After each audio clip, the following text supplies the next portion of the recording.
Kambing, ang ibibigay naman po natin sa ating inahing kambing ay CBG.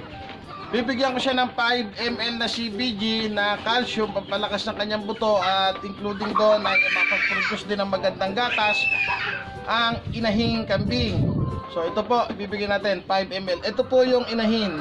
Ito po yung kanyang dalawang anak. So CBG is good for the mother goat na nagpipid ng kanyang anak. 5 ml ang ating ibibigay.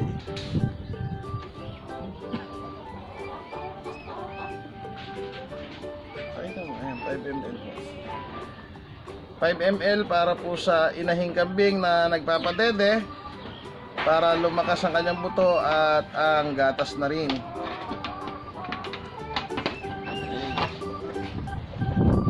Huwag mo iganyan.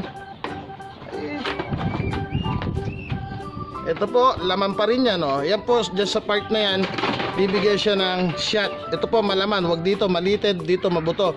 Ito pong gitna, malaman, oh. Diba?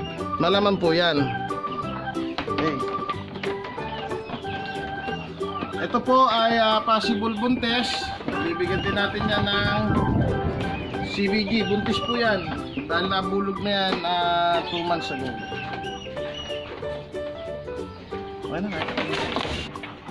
Bye-bye mga kakambing!